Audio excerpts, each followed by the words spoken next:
With the right support, with the right network behind them, they can reach their full potential in life, and that's so important, especially when you live in a world that's not made for you. For the last 9 years, Sue and John Connerty have been organising an annual convention for families affected by primordial dwarfism. It's the biggest gathering of individuals with primordial dwarfism throughout the whole world. The events we put on throughout the convention has a mixture of opportunities to allow families to connect, to bond. The families at the end of the week will feel as if they're not alone, they're not different from anyone else. Primordial dwarfism is incredibly rare. It's estimated there are only around 200 individuals with the condition worldwide, and this year's week-long convention has brought together more than 30 families. Come from as far as Australia, Colombia, Switzerland, Algeria, Russia, France, Portugal, Germany, Croatia, Netherlands and the UK. Yeah. So from vast areas of the world. Joanne Webster and her 7-year-old daughter Avery have travelled all the way from Canada. We've been coming since she was 1, and we come back every year so that she can meet her friends and we get to hang out with the adults again and talk with people who understand what it's like.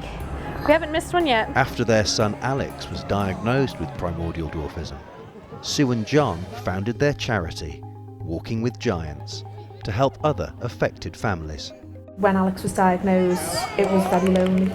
You search the internet, you troll everything. First of all, it's why me? Why has this happened to us? What have we done? You've got no one to talk to and to ask questions.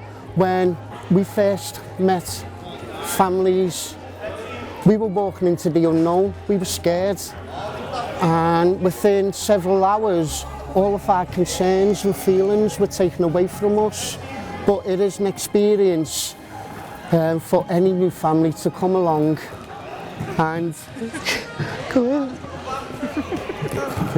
come along and feel as if they're wanted, to feel as if they're, using the word, normal.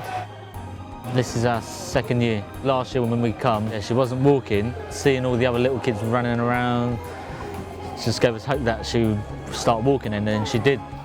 For a lot of the families, this is the first time that they've met a similar family. There's nothing better for a dad to be able to look in another dad's eyes and ask him a question that he's got answers to, and a great burden is taken off your shoulders for the mum to be able to give another mum a hug and a cuddle to say, it is tough, but you'll get there.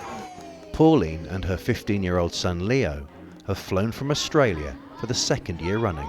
I remember the first time Leo met with all these people, it was like they were long lost cousins, you know, they had so much in common, and it was essential in a lot of ways.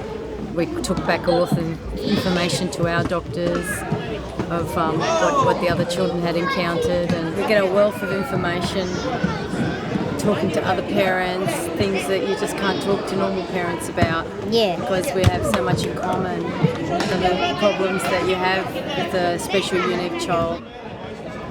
I really am Superman.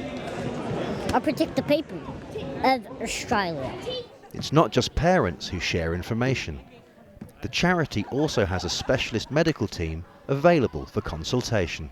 Most importantly, during the week we have our doctors on our medical advisory board performing individual assessments, which allows those parents and their children to bring back information to their doctors, and that allows them to have a blueprint of care for the next 12 months, which is important. One child hoping for an official diagnosis is Emma from Holland. Emma's almost 5 years old. And what type of primordial dwarfism does she have? PD unknown, they don't know. They don't know. So you'll be seeing a doctor tomorrow? Yeah, for the first time. For the first time? And what does that mean to you? It's very exciting and a little bit afraid of the unknown. Prior to the Walking with Giants Foundation, a lot of parents and also a lot of doctors had to rely on possibly one research paper that was done 25 years ago. Since then, and by bringing these families together with our medical advisors and researchers, you could say that paper's been rewritten and it's been replaced by a lot of new research, understanding. A lot of diagnostic testing has been implemented, all because children have been come together and the medical assessments, which has broadened these doctors' knowledge. This year's convention has been an unprecedented success, which Sue and John hope to build on.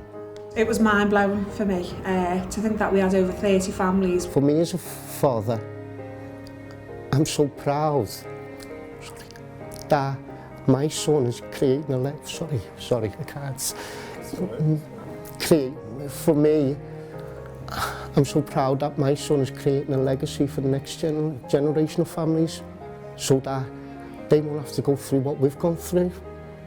Lack of knowledge, lack of understanding, the stigma. Hopefully in the next 10 years, the next generation of families will be able to walk with their heads tall.